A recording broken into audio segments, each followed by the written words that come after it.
Get your ass live, and then I'm gonna edit it. We live. We is live in this. Oh, we live. Okay.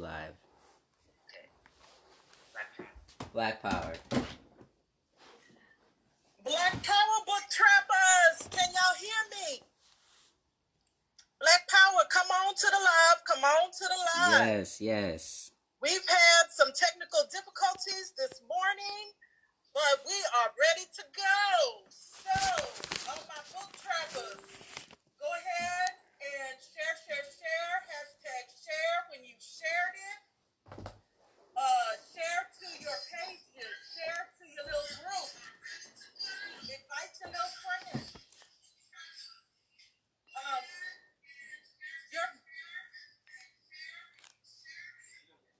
I think you're going to need to turn the volume to your phone now so it's not the echo. Hold on. Or are you going live from your... Yeah. Still working on technical issues. That's gonna be an echo. Turn your mic down. Turn your mic down.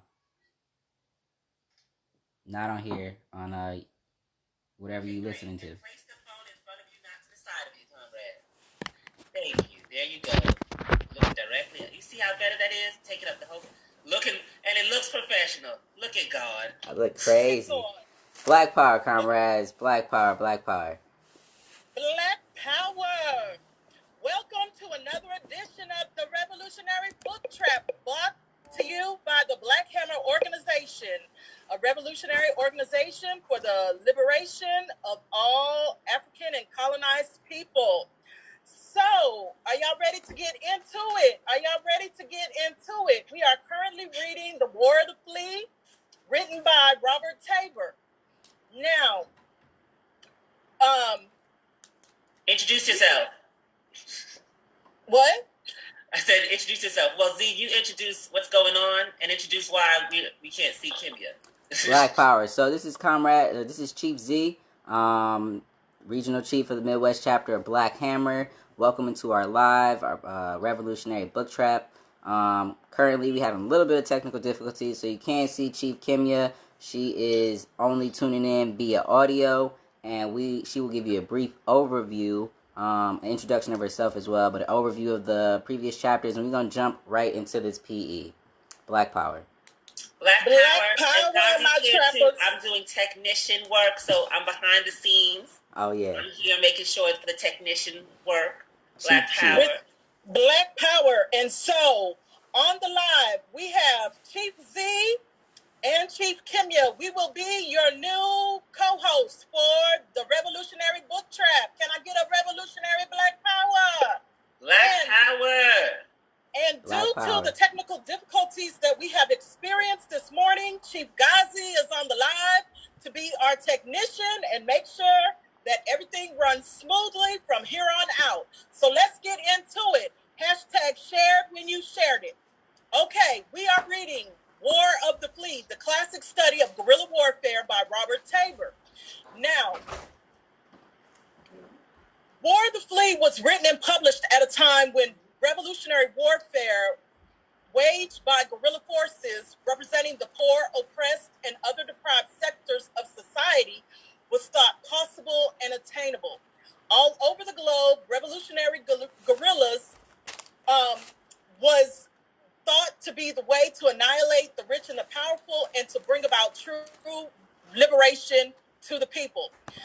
We, as the Black Hammer Organization, are reading this book for its timeless analysis of the guerrilla fighters' means and methods, which provides a fundamental resource for any reader seeking to understand this distinct form of warfare. Now, we, as the Black Hammer Organization, recognize that this book is written from the oppressor's viewpoint, and as such, paints guerrilla revolution as a challenge for mainstream society to grapple with and suppress. We are reading it as a means to learn the ways and the means on which to bring an insurrection to defeat imperialism globally. Now, in chapter 1, we read what exactly is guerrilla war, how it was defined by the author, and we learned that it was a phenomenon of the mid-20th century as the visible wind of revolution. Exactly. And that any successful revolution uses popular will as the key to strategy.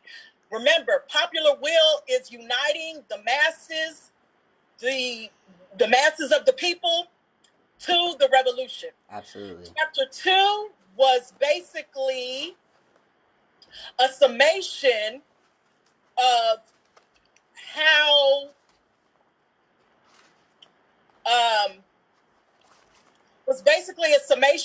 how the guerrilla war is carried out. And Tabor paints the analogy of the gorilla as the flea and his military enemy as the dog. He says the gorilla fights the war of the flea, and his military enemy suffers the dog's disadvantages. Too much to defend, too small, ubiquitous, and agile an enemy to come to grip with. If the war continues long enough, this is the theory, the dog succumbs without ever having found anything on which to close his jaws or to rake with his claws. The dog becomes too weakened, in military terms overextended, in political terms too unpopular, in economic terms too expensive to defend himself. At this point, the flea, having multiplied to a veritable plague of fleas, through long series of small victories, each drawing its drop of blood, each claiming the reward of a few more captured weapons to arm yet a few more partisans, concentrates his forces for a decisive series of powerful blows. And Black power. Let's stop there. Z, what do you think about that? That is thematically what is touched on throughout the up until this point throughout the book. We are headed towards chapter 5 and 6, and what this author tries to illustrate is that there is a consistency in the tactics, the laws of revolution that he identifies at various points throughout this book. So that consistency includes this idea of like, it's not about this huge battle and breakdown of revolution in terms of like everybody needs to be there, the masses all need to take up arms all at the same time. It's about really being strategic and understanding as the flea, right? Our victories are going to come in very consistent, small blows to our enemy. Black power. And then so chapter 3 was a breakdown of the Cuban Revolution. And if you tuned in to the Revolutionary Book Trap last Sunday, I go into more detail about the breakdown of how the Cuban Revolution came to be. Chapter 4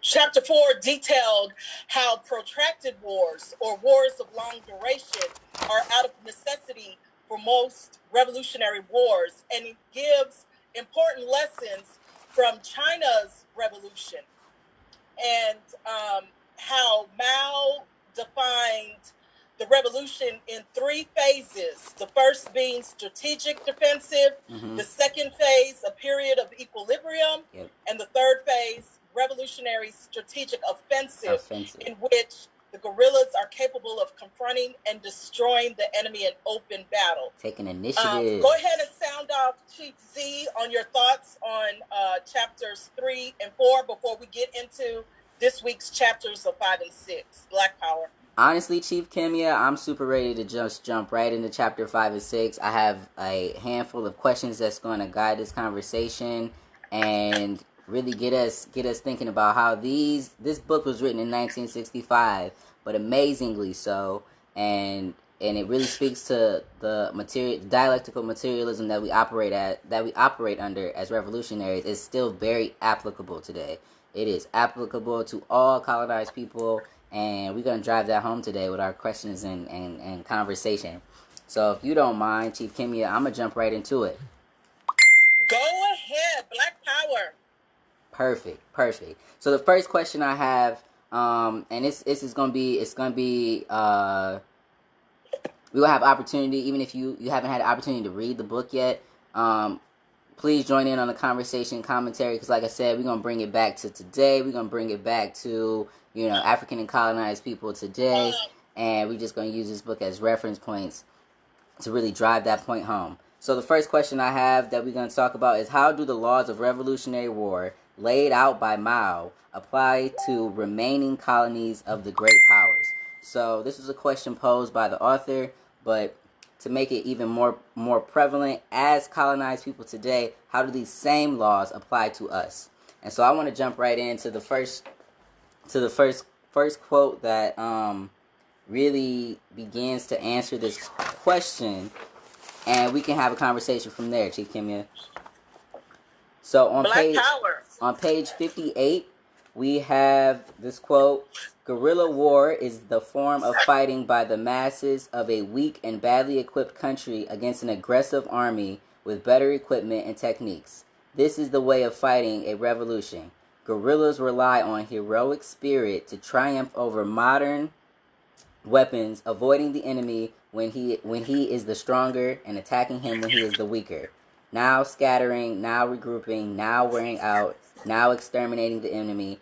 They are determined to fight everywhere, so that wherever the enemy goes, he is submerged in the sea of armed people who hit back at him, thus undermining his spirit and exhausting his forces." Particularly, I want to pull out that last part. Again, it's not about complete annihilation, right? As the objective, right? The objective is to understand that we come in with the heart, we come in with the spirit, and we come in with the force of the people behind us. And so in this idea of undermining his spirit and exhausting his forces, we have seen throughout history, and we will go more into depth in this book, the fact that the French, the Americans, when they was in Vietnam, it wasn't a matter of exhausting their resources so much as it was exhausting their will to fight. As revolutionaries, we have to come to the stage with an absolute endless amount of will to fight for what we are fighting for, freedom. What do you think on that, Kimya? Black power. And so the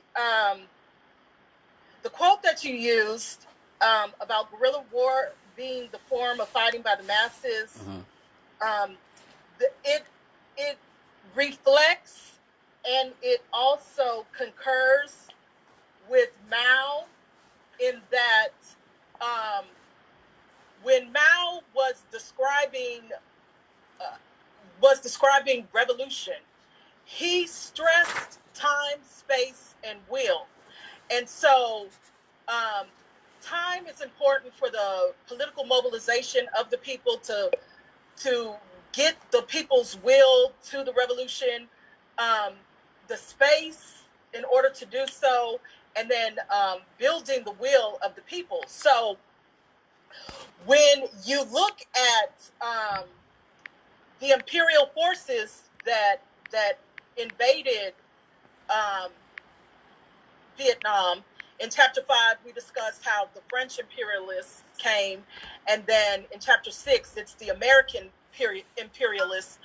What we see is that they were unable to take advantage of time, space, and will because they were a foreign power, a foreign entity invading this land. And so everything that they did as an invading power, they were going to be at a disadvantage because not being familiar with the terrain, it was going to be hard for them to maintain control of space, meaning the country.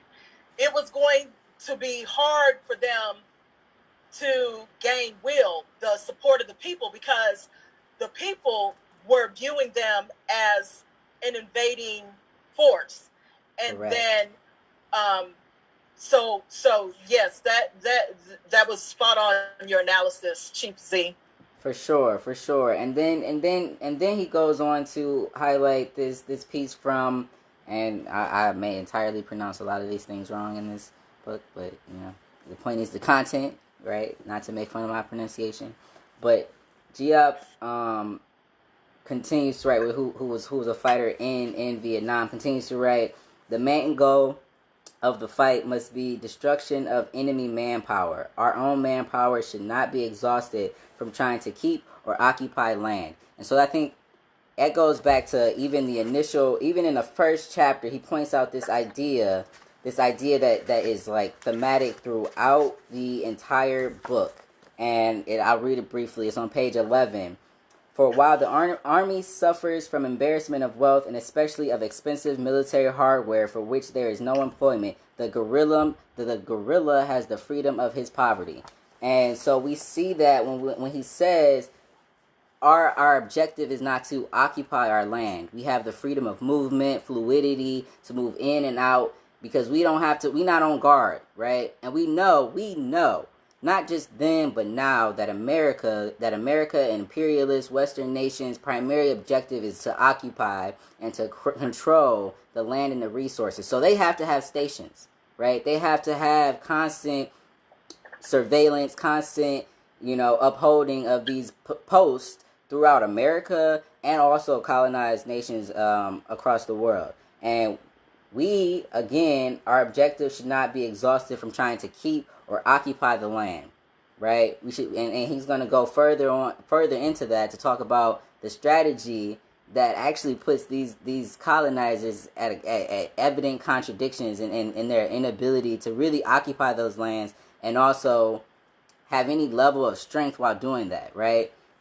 But that kind of, I want to move the question, because we're going to continue to answer this question, and I want people to continue to think about these revolutionary laws, because like I said, thematically, that is what this author is touching on throughout the book, is how these laws of revolutionary war are applicable, particularly in the Vietnam War or the First and Second Indochina War, but also how these laws are applicable to you, to me, as revolutionaries and as potentially as guerrillas in the revolutionary fight.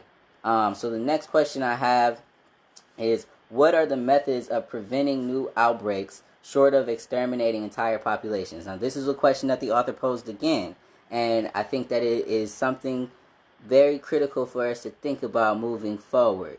And when he says of preventing new outbreaks, he means of preventing new insurgencies. And his answer to that was very blank, very straightforward. It has yet to be discovered. Black power. And so as a colonizer, the author said that there is no way to prevent any type of insurgency. However, we as colonized people know that in order to prevent revolution, the people must be free. The people must have dictatorship over their bodies, their land, Exactly, their labor, their resources. When the people are in control of the means of production, there is no reason to have a revolution. So what you are seeing is how U.S. imperialism is at odds with the will of the people, because the people desire to be free, fully liberated, in control of their lives in totality. But for imperialism to run, it needs an underclass. And so we, as colonized people, whether you are indigenous, African, Asian, or any other identified colonized person, we are viewed as a permanent underclass. Let's just put it bluntly. We are slaves. We are slaves in this capitalistic system because we are the means in which the imperialists make their money. And so the author doesn't see a way in maintaining imperialism and in maintaining capitalism to prevent revolutions. However, we as colonized people see that the only prevention for revolution is that the people are free. Black power. Black power. And you know, I had an interesting conversation. I posed that question to my partner yesterday, and I said, let us think about this. What will be like not just deterring revolution, but preventing it? How do we prevent these insurgencies? And I definitely unite with the author's conclusion that it has yet to be discovered. Right. That's why we keep seeing these insurgencies popping up, even in the United States. And I think in the United States there is, and he says short of extermination, right? So we see in colonized countries and developing countries where we have these Western powers kind of manipulating resources and etc. They have not shied away from genocide, directly bombing and wiping out, and we will get into that as well. He talks about the indiscriminate violence that, you know, the French and the Americans put down in Vietnam, and under the guise of like attacking these communist or guerrilla fighters. But as people in the United States, as African and colonized people in the United States, there are different strategies. And again, even those strategies of genocide in Vietnam only serve to further ignite that insurgency, further unite people to revolution than it did to take them away. And even in the United States, we see these like indiscriminate forms of violence in the form of like stop and frisk, in the form of like, you know, blatantly just disregarding the needs of entire populations at the detriment of those populations. But what does that cause? That doesn't prevent people from joining this revolutionary mindset. That really drives people. We see when we had these back to back cases publicized, put out there about all of these like African and colonized people being shot and killed by the police. That did not deter revolution. That really ignited a lot of people's asses to get up and to do something. So I unite with the author in that regard, in terms of like, it really ain't nothing out there that they could do that's gonna stop this shit from happening. It's happening. It's gonna happen. We moving towards it, and to get into the strategy of it is critical. Which kind of pushes us to the next question, which is, what are some of the serious mistakes made by guerrilla forces? And I want to start quickly with the first mistake that the author points out in chapter 5 on page 60. He says, early neglect of the peasantry was quickly rectified in the face of the realities of a war in a peasant country. And an agrarian reform of the slogan, land to the tillers, became a rallying cry of the revolution. The enemy of the Vietnamese nation was aggressive imperialism, which had to be overthrown. See, they understood the enemy to be aggressive imperialism, but as imperialists had long since joined with feudal landlords, aka, you know, what we see as petty bourgeoisie, the motherfuckers who are like hyper invested in capitalism, and to the detriment of the people, to the detriment of the masses, feudal lords, right? Feudal landlords. The anti-imperialist struggle definitely could not be separated, right? It could not be separated from an anti-feudal action. If we as revolutionaries want to ignite the fire behind these motherfuckers, we can't just be talking about, right, this global empire and the impact on us. We also have to talk about, we really have to unite with the working class. We really have to unite with the proletarian. And I think that's what the author is driving home in terms of the first, or like the early on mistakes, is like, as revolutionaries, we really need to make sure that our focus is that the majority of this country is made up of broke motherfuckers. We have to understand that and move with that mindset, because we're not, you know, you have a lot of these like liberation movements for black people that are like pro-capitalism, right? That are like, let's do like black economics and what have you. And the contradiction there is that is not the majority. That is not the mass. The mass of people, not only in America, but globally, are not landlords. They are not, right? So if you want a movement of the masses, you really have to understand that we live in a peasant country, and that the revolution is for the proletarian. Black power. I want to unite with that. The people are the driving force behind any revolution. And so we as revolutionaries cannot unite to protect anyone's interest in maintaining capitalist imperialism. It's like the masses of the people want to dismantle that system because they have not benefited from it.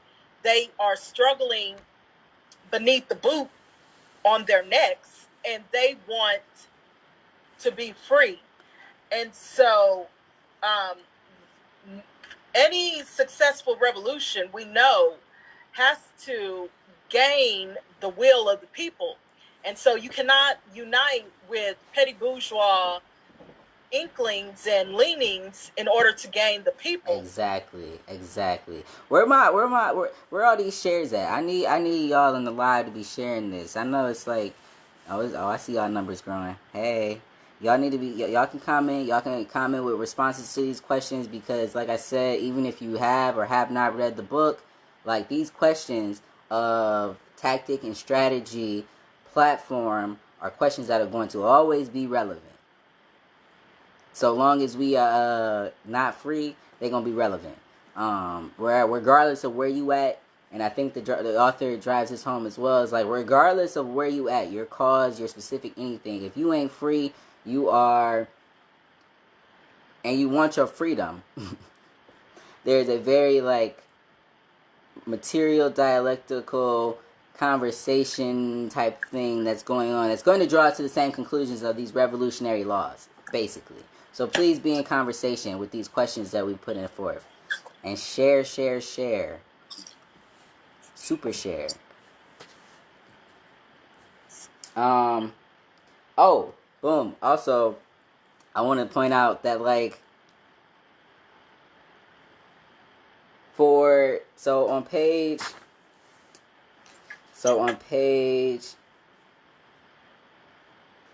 62, the author speaks about the organization of the Viet Minh during the First Indochina War. And on 3 levels, you had the Chuluk, who were regular permanent guerrillas who would go anywhere, wherever the revolution needed them to be at, they would be there. Secondly, you have regional guerrillas who fought in their own zones, and could easily blend back into the people, into the masses as needed. And then you had the Dukich, right? I'm just so you can see the words that I'm saying. Hopefully it's not coming back backwards, because I see it as backwards, but hopefully y'all see it as, like, forward facing.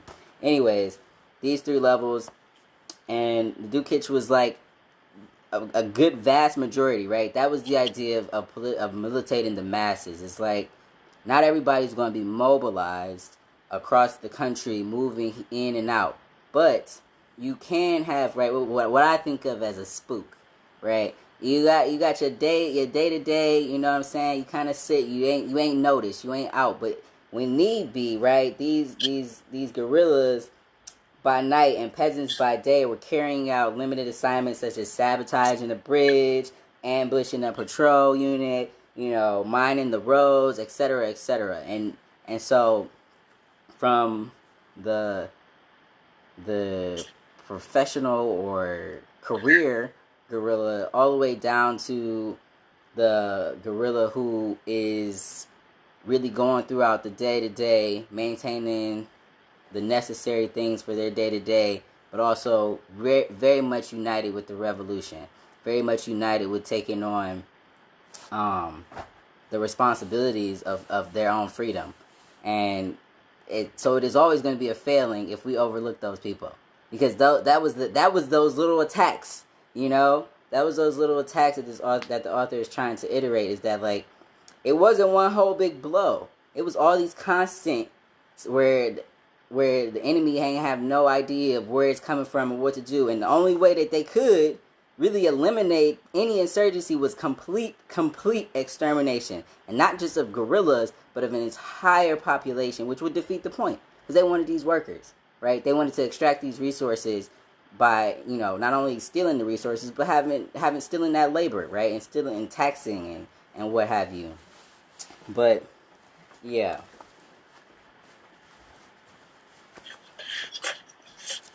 There was also Black Power. And I think that in reading this strategy of having the three different types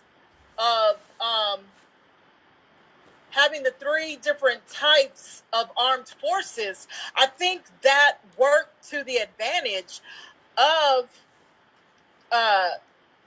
General Giap because the French, they were concentrating on conventional warfare strategies such as maintaining control of strong points and other similar military objectives, whereas General Giap was more free to be strategic and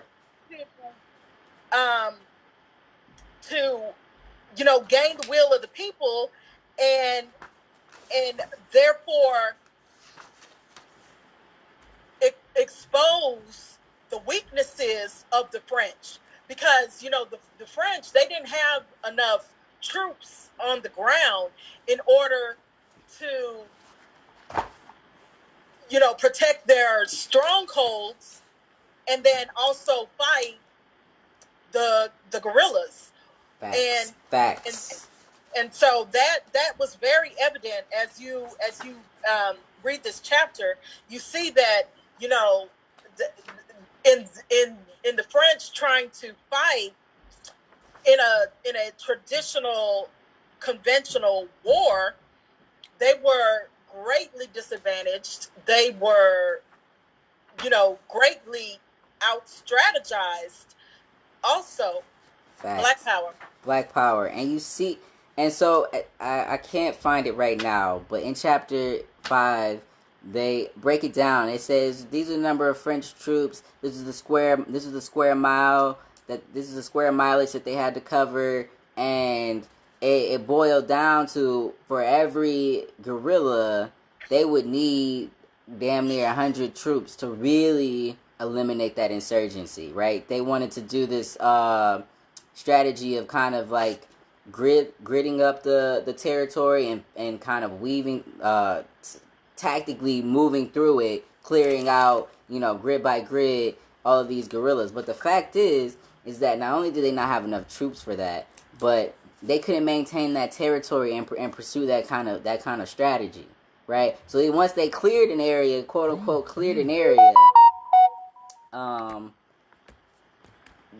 insurgencies would resurface, right? Because the people are still oppressed, the people still don't want to fuck with them, and what have you. So bringing that back to the United States, let us look at some numbers. Can we look at some numbers, Chief Kimya? Yes. Let us look at some numbers. So nationally, the United States supposedly has around 900,000 pigs. 900,000 pigs, right? That's 0.25% of the population. For every one pig, there are 400 people. Okay? Let that sink in. Nationally, U.S. Armed Forces make up 0.4%. 0.4%, not 4%. 0.4% of the population. Let's think about that, right? Which is about 1.3 million people, right? Nationally, there is 3.8 million square miles. That's a lot of motherfucking territory to cover. So, realistically, the United States faces that same fucking dilemma in this country in terms of really not having the advantage, right? They have to stay at their posts. They have to constantly police us, right? But you look at your local PD. How many people make up your local PD, right? Compared to the population in that city or that domain that they're operating in. And I say that, you know, hypothetically, just to think about it, right? Just to kind of get into the mindset of, right, what the Viet Minh and the Viet Cong were up against, right? Sure, militarily, the United States have all of this equipment and all of these things, but those resources are spread far. They're spread out. They are spread the fuck out. And I think it's worth noting. Black Power. Black Power. And, you know, speaking of their military might, you know, all these weapons and all of this and that, when we look at the United Snakes of America, remember that's AMERIKKKA. Say that. When we look at this, country, they are in a similar position as Cuba, because unless they just want to drop bombs on their citizenry, because remember, in the United Snakes of America, that's KKK America, right? Only white people are citizens, right? And so, you know, they're going to face the dilemma that, you know, us as colonized people, us indigenous, us African, us Asian, and otherly identified colonized people within this system, we're everywhere. So there's no way for them to, you know, drop bombs without taking out some of their citizens. Exactly. So you know, also by them being so spread out, just like all these other guerrilla insurgencies, you know, people always want to bring up, well, they got the guns, they got the nukes, they got the this, they got the that. Well, just like these other guerrilla insurgencies, where we gonna get our stuff from? We gonna steal it from them. Damn right. We should look at some of those numbers in there in terms of how quickly the Viet Minh overturned the amount of weapons being captured. It started out with the United States or America coming in, and they were capturing more weapons, and it was maybe 4 years. That number was flipped completely, absolutely completely. And you're right. And not only will they not just outright, you know, drop bombs and what have you. I mean, even if they do, right, there's a level of understanding that as a guerrilla fighter, as a revolutionary, you know, you have to, with organization, right? We can't just be out here dying. But you have to be willing to lay your life down. But with that, right, that's only going to drive more insurgency. That's only going to drive more people, especially if they decide to do some shit like that in America, in the States. And so you have that. And then if they take more of a political approach, right? Let us limit guns, right? There are more guns in this damn country than there are people. Right? Black power. Even if they decided to stop the sale of guns today, there would still be more guns in circulation than there are people. So I think with that, and like you said, their white citizenry ain't gonna have it. They ain't gonna have it. Right. They not having no gun reform. They're not having it. They are not gonna go for it. They not having it. Dying. They do not want to sacrifice their lives. Hell they no. all about themselves and they paper, and you know they are not going to go for it. Because remember, in not. Guerrilla insurgency, in any guerrilla insurgency, the imperialists, they have to be concerned about global perception from their allies, from the world, other nation states. They have to be concerned about, you know, the economics of, you know, are they going to be able to remain solvent? So, you know, they can't just willy-nilly be dropping bombs in their own country, because then, you know, the global perception of them would shift, Right. and it would be negative, and then people would not want to ally with them. And so, you know, it just shows how they are at a disadvantage, because they have to maintain all these different points. All of You them. know, All they of have them.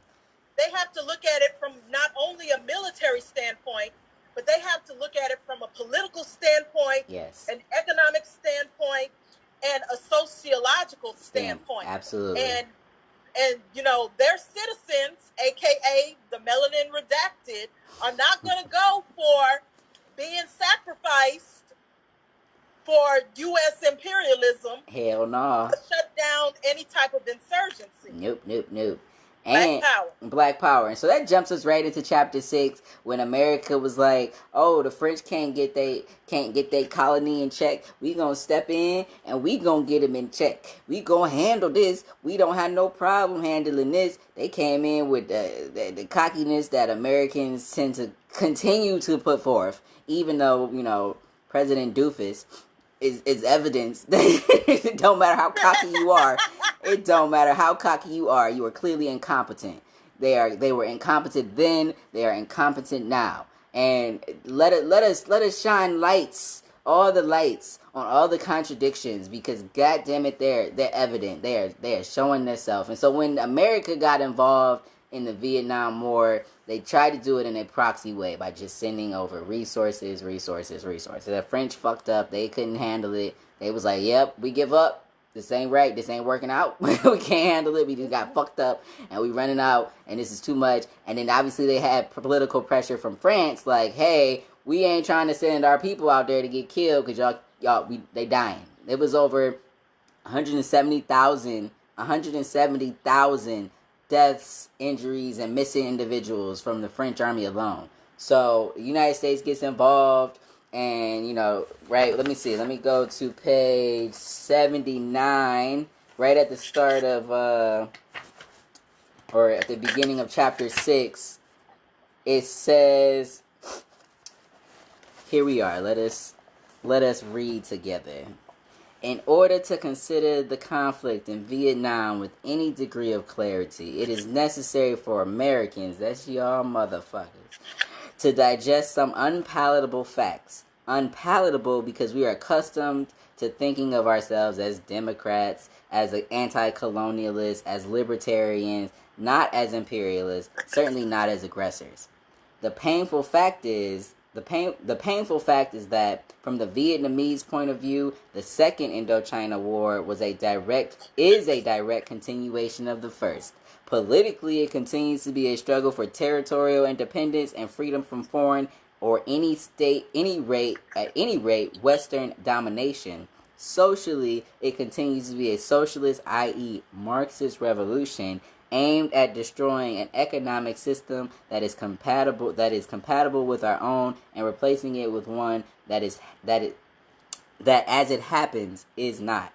So, and then he goes on to say, part of their once vast sphere of influence, the United States seeks to secure it as a satellite. That is, as part of an Asian domain where we deem essential to American interests, responsive to us economically, politically, above all, militarily. The United States got involved in this shit because it was very plain and fucking clear.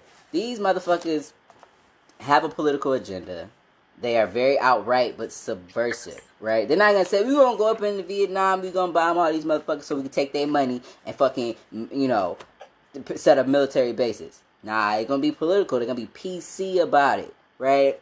And right, and they're gonna say that, you know, they wanted to counter communism taking a hold in that area, right? And, you know, and it just highlights the arrogance of U.S. imperialism, because you have to look at this. You know, World War II destroyed the old spheres of influence and the balance of power.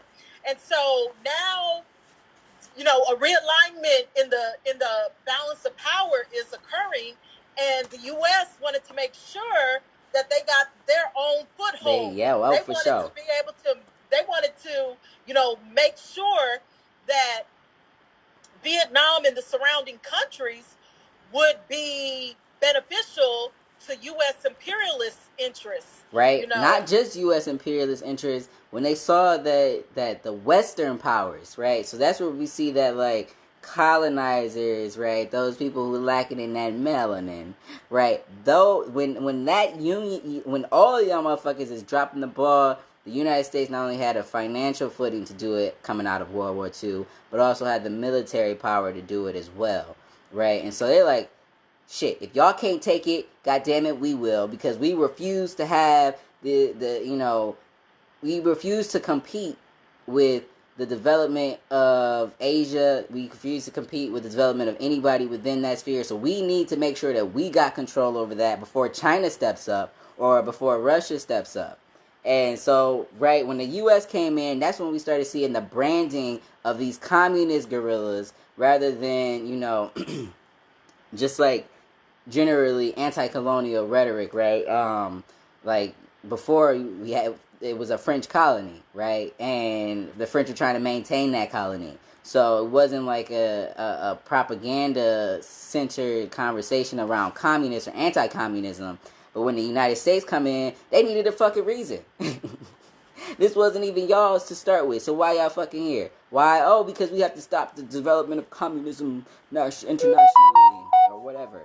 Blah, blah, blah, bullshit. Exactly. And these motherfuckers said these views were endorsed in official Washington.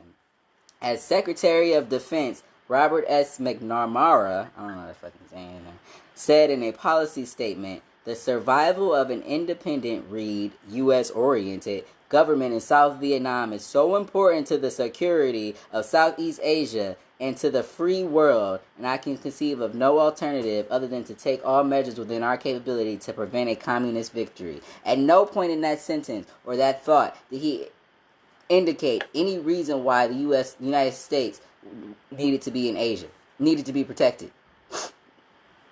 Just a lot of propaganda, a lot of like trigger, or what they call it, what's the face words, buzzwords type things, like, oh god, right. communism. Right, it was a means of building hysteria and panic around this supposed Red Scare. The communists, the communists are gonna take over. Which makes sense because beware. We roll right into all that anti-communist shit in the Cold War, following all of this shit, and it's with this propaganda, right? It's with this propaganda. And then it goes on to say, the departure of the French, this is on page 81, the departure of the French and the assumption of their role by the Americans marked an important political transition. The Saigon government, while clearly an instrument of American policy and a military dictatorship in the bargain, was not in the comparatively independent position of a foreign military government commanding an army of occupation. So when the French didn't come across this contradiction because the French went in there as the French, and the French went in there and was like, we doing all this shit and ain't no it's no pretending about it, right? America wanted to go in there slick and quick, right? Like, oh, we just supporting this government that's trying to regain control of their country. But watch this, it was compelled to take account of public opinion, to retain the confidence not only of its bankers, the United States, but also of that sector of the Vietnamese populace that supported or tolerated it, including the large burdensome army and its intrigue-ridden officer corps. The instability of such puppet regimes in a guerrilla war situation is revealed by the record. No GM. Oh, I thought we lost. What happened? I thought I lost the live for a second. We cool. We back. Everybody say Black Power. Share this live some more. Black Power. Black Power. Ain't got enough. But yes, that is important to highlight. When an imperialist force goes into a nation and sets up a puppet government, those puppet governments oftentimes collapse during a guerrilla insurgency because the puppet government is really not one to the aims of that imperialist force. They Yes. usually end up defecting and going to the side of the guerrilla insurgency because, again, the guerrilla insurgency has the will of the people. Yes. And, Yes. you know, the U.S., with their arrogance, they decided that they were going to do the same playbook that the French did. The only difference is that they were not actively acting as the U.S., but they were, you know, trying to say that they were just military advisors. And so what happened was the puppet regime that they put in place was aggravated with the U.S. imperialists. Yep. Because they're like, wait a minute, you know, we don't want to be your puppets. They don't want to be a puppet, but they also got to face the wrath of them gorillas. It was some number somewhere in here that they identified the amount of fucking leadership this puppet government was slaughtered. They was doing attacks year fucking round, taking out these motherfucking sellouts. And so they like, look, god damn it, shit, y'all not here. And so they want to stay fluffy. They want to have their money that's being sent. The United States sent lots of money, and I can try to pull a number from here, but just know it was millions and millions and millions and millions and millions and millions and millions of fucking dollars to this puppet government and to this army and to the equipment and shit like that. The U.S. funneled $1.5 billion worth of aid to South Vietnam, 18,000 American advisors. So many. And then, you know, out of this $5.5 billion, $1.25 billion went to France to help France in the first Indochina War.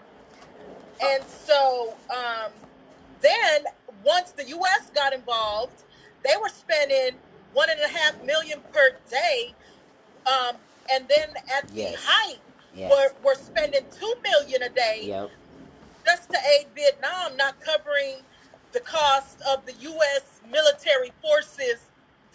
Once they put boots on the ground, the U.S. military forces in Southeast Asia. So this was a very costly. Very, very costly and expensive undertaking. I mean, it's literally, everybody's familiar with the game Monopoly, right? Everybody knows that essentially the objective of the game is to be able to buy up most of the properties on that goddamn board so that when anybody come through, you know, they gotta pay you, right? It ain't a game. Right? The United States was willing to invest not only American lives, quote-unquote American lives, but a vast amount of money into occupying Vietnam. Why? Because strategically, it meant that all of these colonized individuals had to come through them and pay them money. And that meant that investment of millions and millions of dollars was supposed to turn out to be a good investment for the United States had they occupied them. But we know that we'll get to that. We'll get to the conclusion that the author draws at the end of chapter 6, but we get in there. We getting there. We getting there. Oh, and back to the numbers when I couldn't figure out where it was at in the book. So on page 83, strong. So the author this just goes back to the contradiction of the puppet government, but also, right, we know that the world population was comprised of was made up 85% of the nation. Nearly 16 million people spread over a land area of some 127,000 square miles. So that's nowhere near the 1.3 million square miles the United States is, right? And we know that comparatively, those numbers, they have way more land to cover. They were struggling with 127,000 square miles to adequately deflect any type of insurgency. So they moved towards this idea of okay, let's install a police force, right? We're going to have police. We're going to start installing police in these different rural areas. That way, you know, our military is free to move around and da-da-da. But as the author, again, is like, y'all ain't really thinking too much. Y'all ain't really that smart. The police came into the same contradictions as the military post. It's like, y'all still spread thin, and ultimately the guerrillas gonna come and take y'all shit. turn around and kill y'all with it. And because y'all ain't exactly got the numbers. what they did. Y'all ain't got the numbers. That is exactly what they did. Y'all don't have the numbers.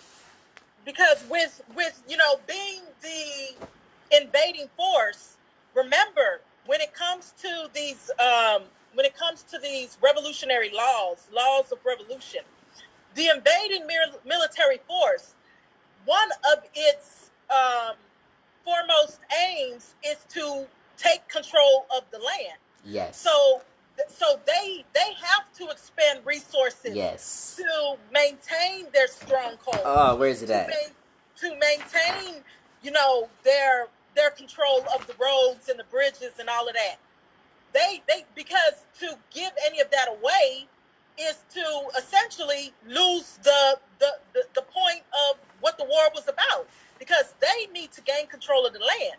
The guerrillas, on the other hand, they know that they don't have to maintain control of any one area, because once they win the war, they will have control over the land. So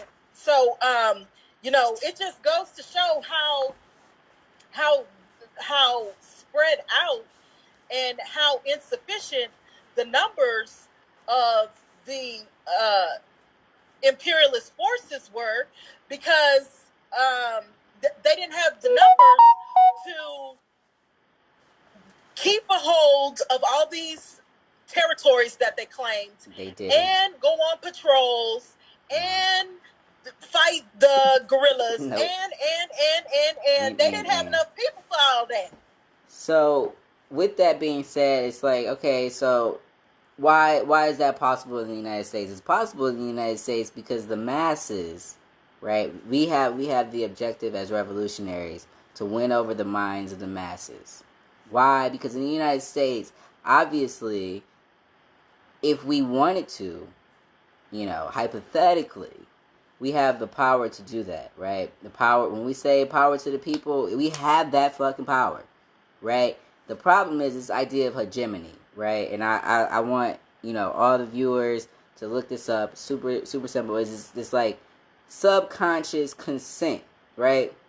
I don't, say you go to a grocery store. You don't go up in that motherfucker and steal a whole bunch of shit necessarily. Well, most Americans, right?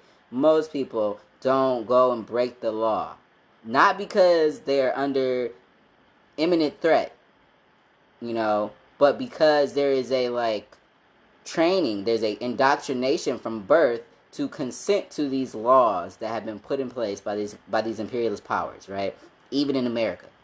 Especially in America. Matter of fact, they have a better grip on, and we are under, quite a bit of police surveillance on a day-to-day basis, right? But we are indoctrinated from the time we come out, right? We are indoctrinated, Black Power, comrade, and we are indoctrinated, and so we have this, what is like a hegemony, we don't even think about it. We just comply because we...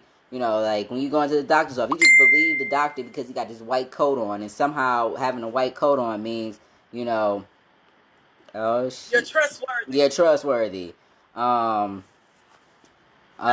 need a laptop charger. Lord have mercy. So I want to read this section from chapter 6, page 94, that speaks to this contradiction. The situation recalled General Giap's pronouncement. This war can only have one objective. Let us hear it. The occupation and subjection of the country. That is the fact.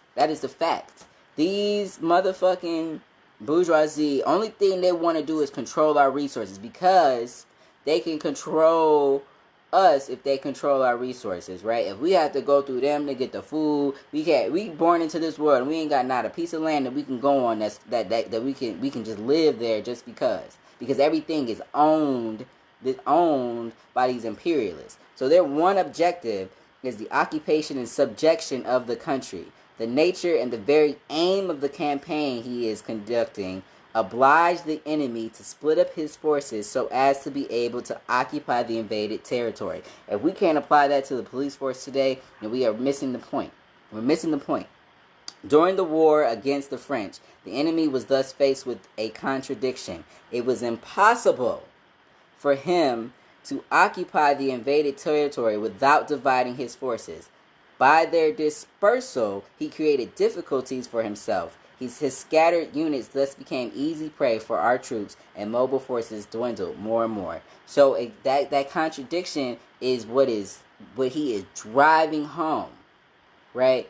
If their objective, right, these imperialists, but also these landlords or what have you, is to own, to occupy our shit, to own it, right? And for us to have to go through them to have access to it, then they must, right, disperse their resources across that territory in order to maintain that control. It's just a fact. Once they leave, if all the police left wherever you at in your state, they just left, you think that niggas would comply with these motherfucking laws? Hell, not a god. No, ain't no goddamn way.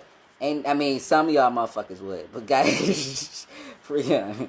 I mean, not anyway. Beside the point. No, they need to occupy a constant occupation, right? And if they choose to do that, which they will, because that's their only fucking objective, is to occupy this land and protect the landowners' ownership. Then they are spreading themselves thin, and when they spread themselves thin, they are vulnerable.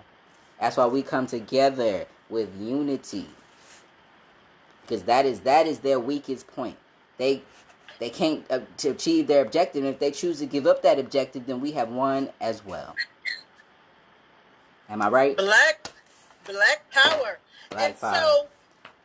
So this just highlights and illustrates the analogy of the War of the Flea so vividly, because the Flea can endure. The Flea's war is fought in space and time. Each passing day,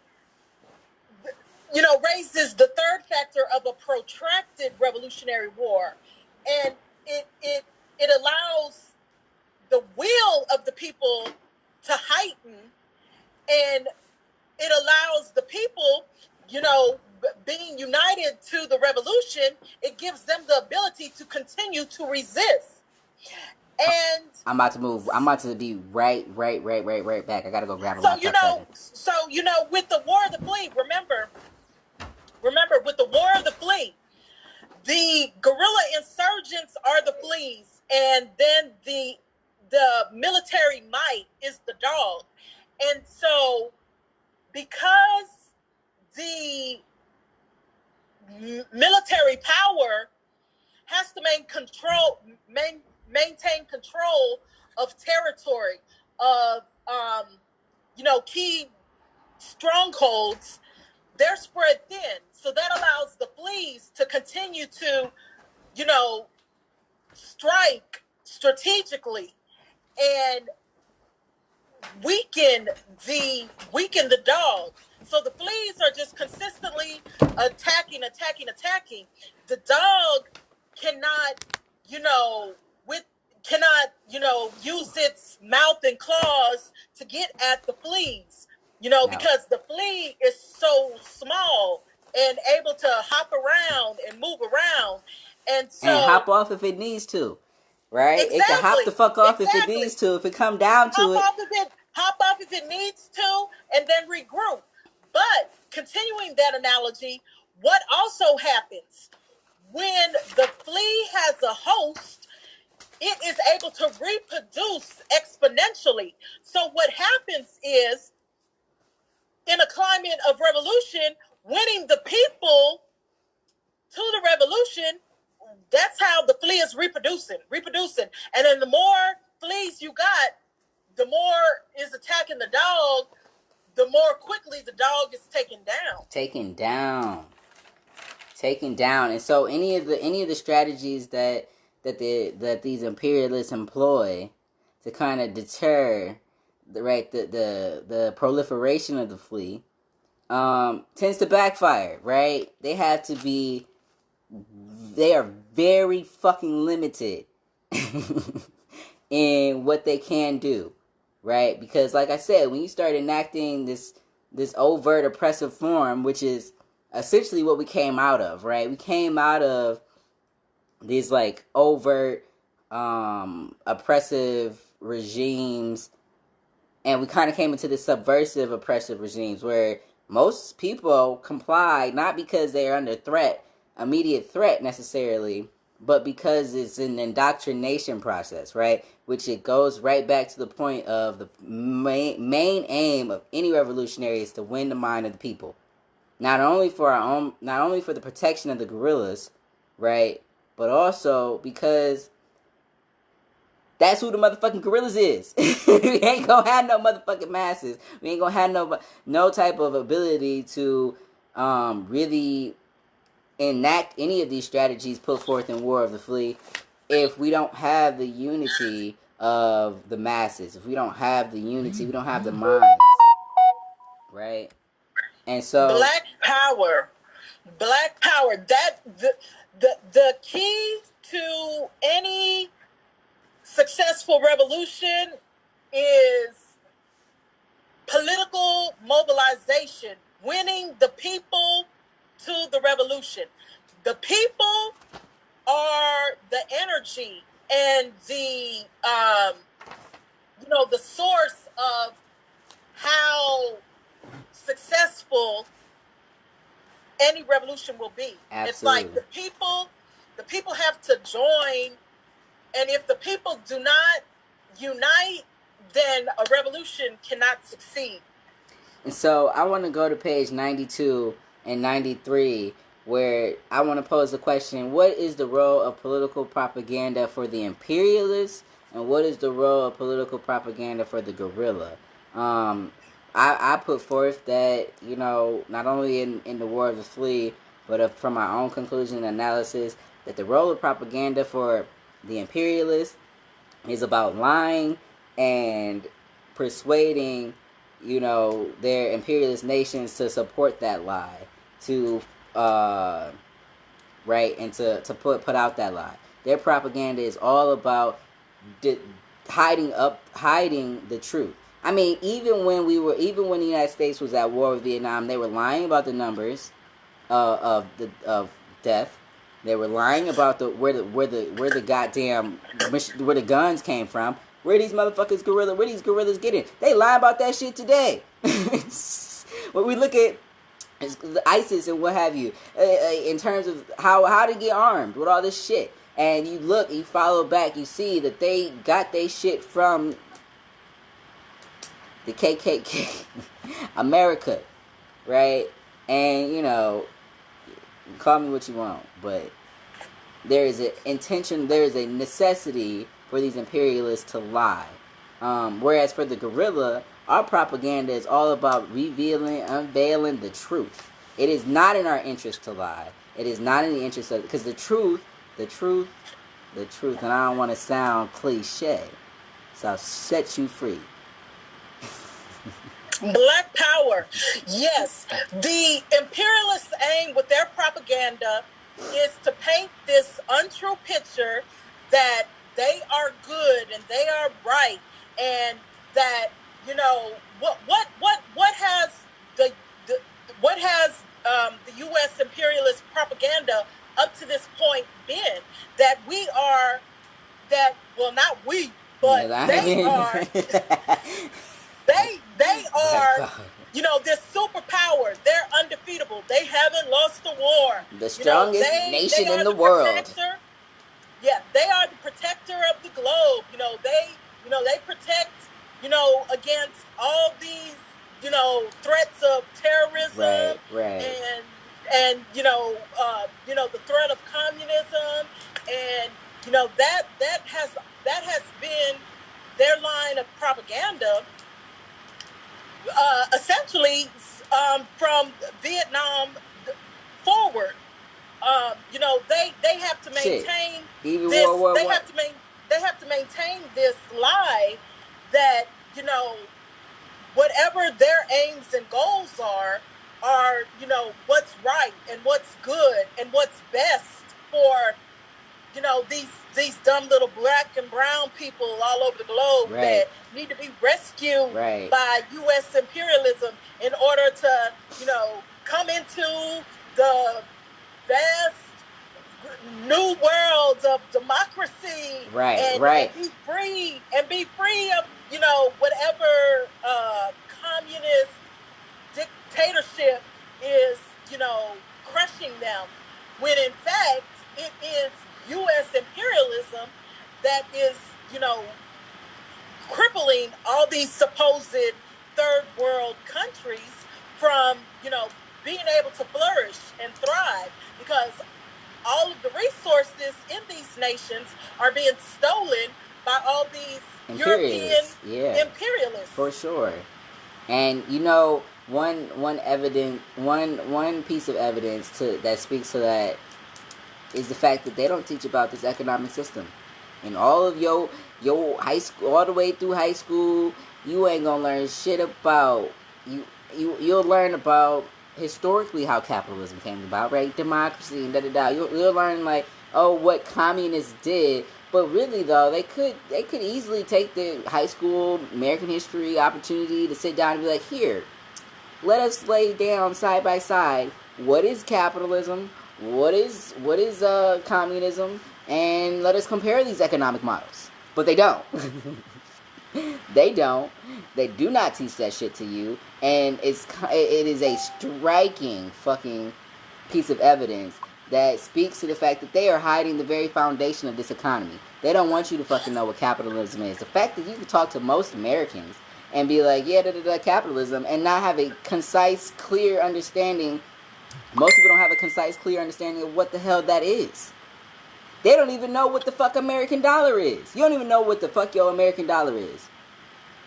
Okay, I can get real tangential, but that speaks to the fact that they are built upon lies and must constantly be turning those lies out and out and out and out and out in order to maintain a facade, in order to maintain that hegemony that we go back to this idea that we are subconsciously or consciously kind of giving our consent to this government.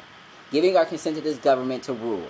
Because at any point, the people decided, hey, nah, fuck y'all, they would have zero power, right? If we stopped working, if 10% of American population took their money out the bank today, the economy would absolutely fucking collapse. It would collapse, right? And I mean, we see that even in the situation with the coronavirus, right? Like the economy's fragility, because it is based on the exploitation and stealing of labor.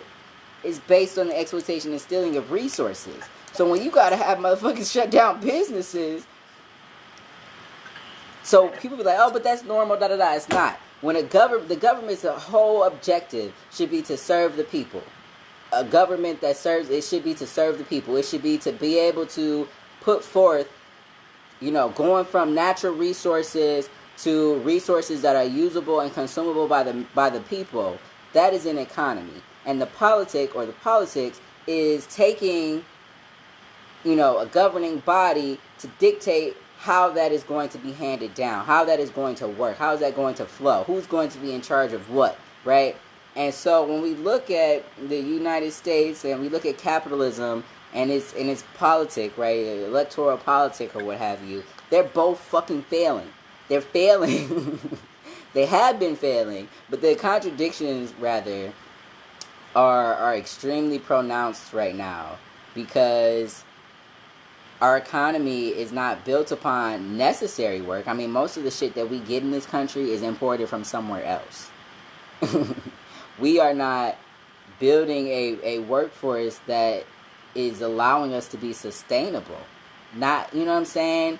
Sustainable and independent. We not locally, not statewide, not nationally. We don't have any type of economy, which is why we see these other countries overturning this virus much faster than ourselves, because we are highly dependent on the exploitation of others. We are highly dependent on. So if they close their motherfucking borders, when they close their motherfucking borders, when they shut down factories, when they shut down labor in other countries, we gonna feel that brunt before they are, because they have the economy locally to be able to, like, all right, we're gonna make this shit work. We're gonna work with each other, right? We don't have that. We so goddamn individualistic in mindset and indoctrination that we starting from damn near scratch. We starting from scratch, and it's funny. Black power, and that's really true. In the U.S., in order for them to maintain the facade, they have to keep the populace ignorant. And as I had mentioned before, when quoting Assata Shakur in the last general meeting, no one is going to give you the education you need to overthrow them. They not. No one is going to teach you your true history, teach you your true heroes, if they know that knowledge will help set you free. Nobody in the world, nobody in history has ever gotten their freedom by appealing to the moral sense of the people who are oppressing them. Absolutely. And so, you know, while the U.S. out of necessity needs to keep the populace ignorant, the revolutionary, it is essential for the revolutionary to enlighten the people, to bring knowledge to the people. Because once we can expose the contradictions, once we can expose the weaknesses, once you see the truth of what actually is material dialecticism, when you see the truth of what is, then the people have no choice but to join the revolution, because they see that it is uniting with what they want, which is to be truly and completely liberated from oppression and from the tyranny of the state. Which Black is power. Black power, which is why it was a great point, especially in terms of unity. What was not a topic of conversation, because I truly believe it was not a primary concern in with the Viet Minh or the Viet Cong, was like, oh, like, you know, you got a lighter complexion than me, or oh, like, you fucking with or you dating somebody of the same gender, or like, oh, like, you know what I'm saying, the divisiveness that not only the United States government and its arms kind of put out there and perpetuate, but you see some of that happening within these, like, quote unquote black liberation spaces, or like whatever. And it's like, let us understand that revolution, if you are legitimately fighting for that, then we need to get our priorities in check. Shit, we really do. Like, I promise you, if you are watching this or you will see this, like, if your priority is about what somebody else is doing consensually with somebody else, then you off base, buddy. You off base. The what is evident in this book and evident in the material conditions of previous and present revolutionary and anti-colonial acts is that unity above anything fucking else is what is going to lead us towards a path of liberation. If we stay focused on trying to condemn or to change or to really, like, backwards type of ways of thinking, is bigotry, and we think of it as innocent, we think of it as like, oh, but it's just how I feel. Well, that's fine. Feel what you feel, but keep your mouth shut. Right? What y'all mamas teach y'all? If you ain't got nothing goddamn nice to say, then don't say nothing at all.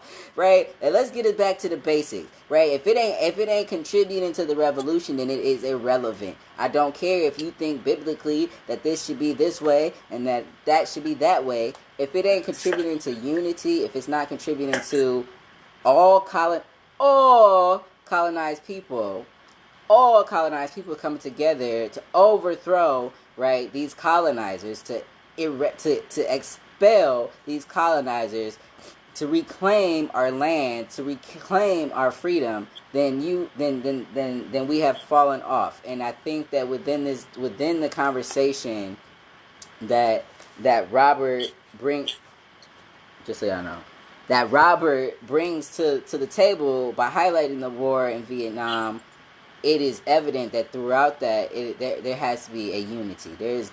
If we give into this divisiveness, we are giving into liberalism. Power. We are giving into liberalism. Black power. Black power. And let me speak to that, because Please. too often we get bogged down by identity politics. You know, Say well, that. I'm a feminist. I'm a womanist.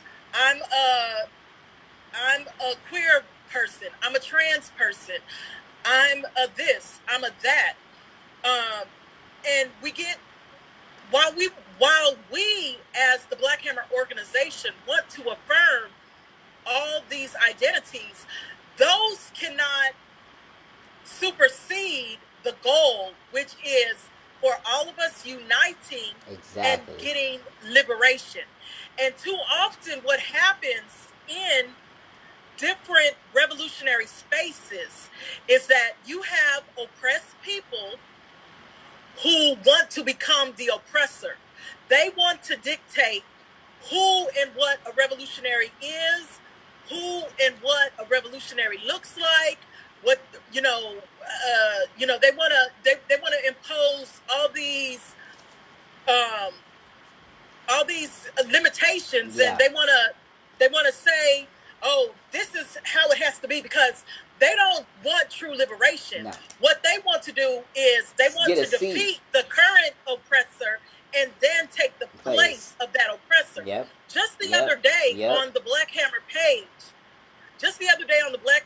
page, there was someone that posted a comment, and they were talking about, well, Africans aren't Africans if they wear their hair in a certain way. Why are you worrying about somebody's hair? God damn it. That is irrelevant to the revolution. Right. Regardless of how make it make sense, any person decides to wear their hair, that's irrelevant to whether they are able to unite with the revolution and strike a blow to imperialism. Right. Because if you're and I find that this breaks apart revolutionary organizations, because oftentimes it is those who are women or femme identified, queer identified, that all these impositions are enacted upon. Sure. We have to look a certain way. We have to dress a certain way. We have to behave in a certain way, and that is counterproductive in a revolution. Say that. The people need to be free, and we do not need to have an oppressor that looks like us. Fact. Trying to be the new dictator. No, we do not want that. Black power. Black power. And you absolutely right. And if y'all watching this, y'all will note that Chief Kimya didn't say shit about anybody's feelings getting hurt. This shit ain't about feelings. It's about the objective reality. And when you focus on this bullshit over here, you distracted me and other revolutionaries from accomplishing the goals of liberation. It's not that, yes, there are going to be feelings, right? We as humans physically produce hormones that come in the form of feelings, right? However, I'm not gonna come at you because you hurt my feelings. I'm going to come at you with your contradiction, right? This contradiction that takes away from our ability to unite. It takes away from our ability to work towards the same goals. I don't give a goddamn if you like me. You don't have to like me.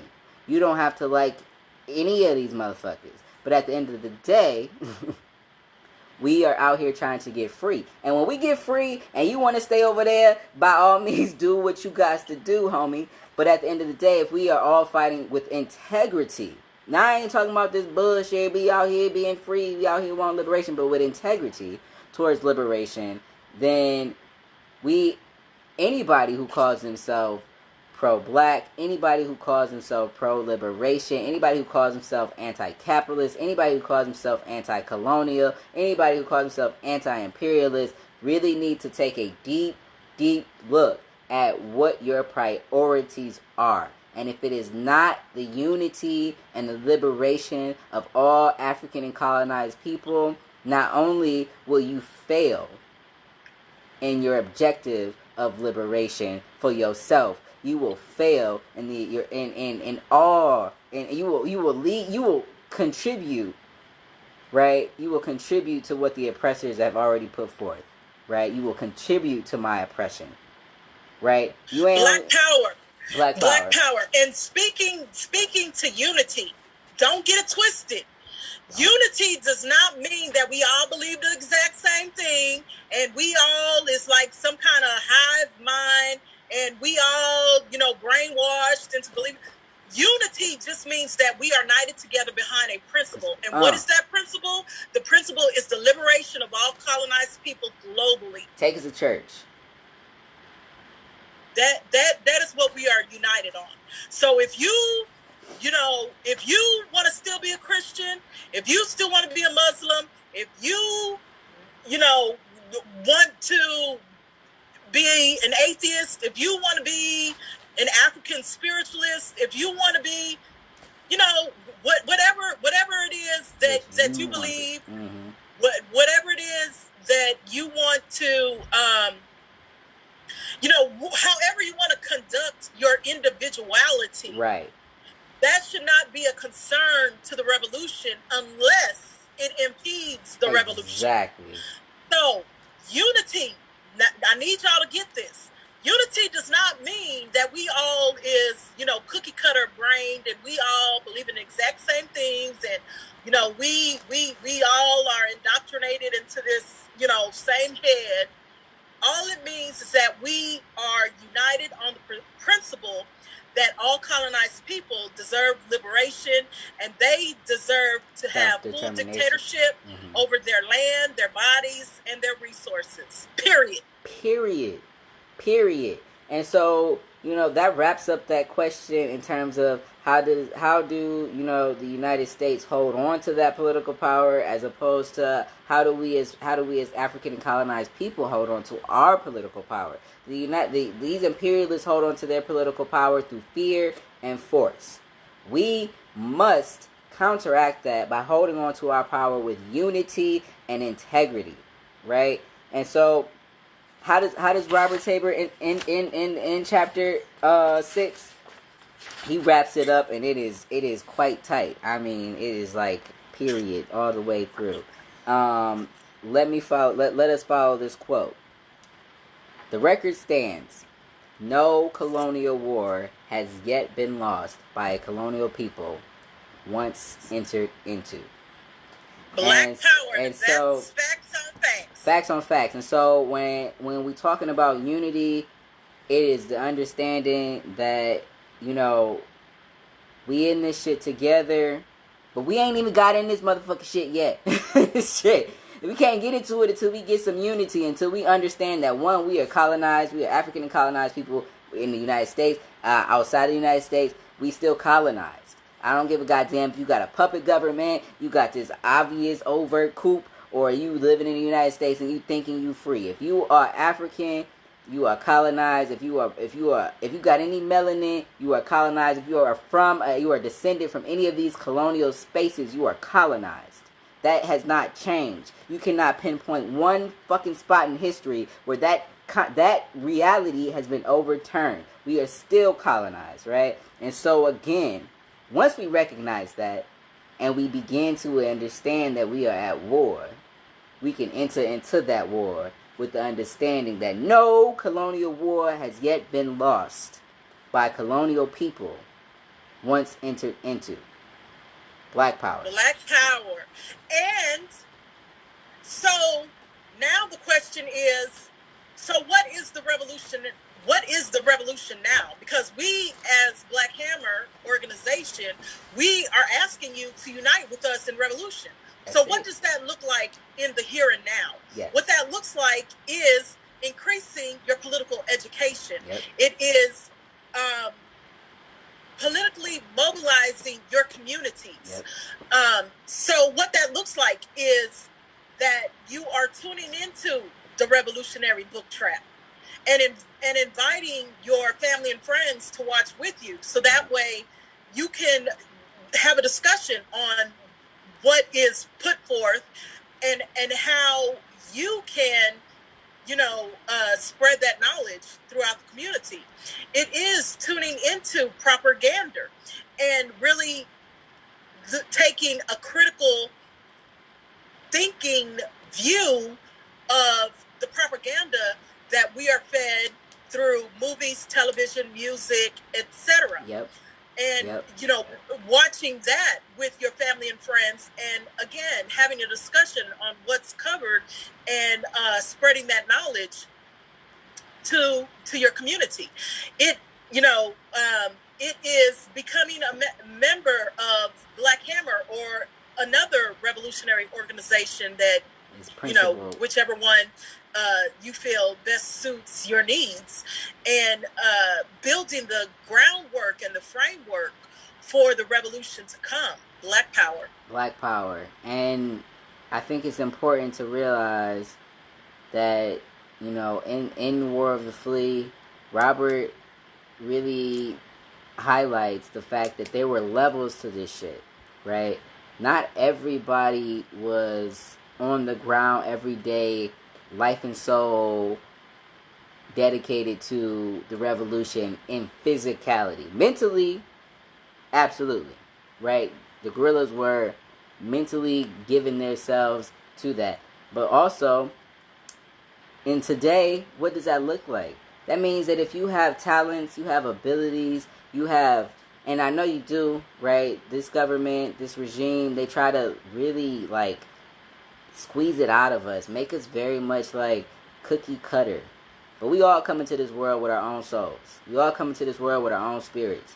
And once we realize that we have something to contribute to life, not just to the workforce, not just to our financial stability, but to life. Once we realize that, then we can step into the revolution as ourselves. You come in making music, you come in making art, you come in teaching, you have an innate ability to pass on some information, you know how to do it, to connect with people. You come into the revolution at where you are, right? You come into the revolution gang, because that's how I come to the revolution gang. But that certainly is not everything. It does not need to be everything. Ooh. What's going on? I think it's time for us to wrap up. Wrap up. Black Power. We hopping off. Right? Yes.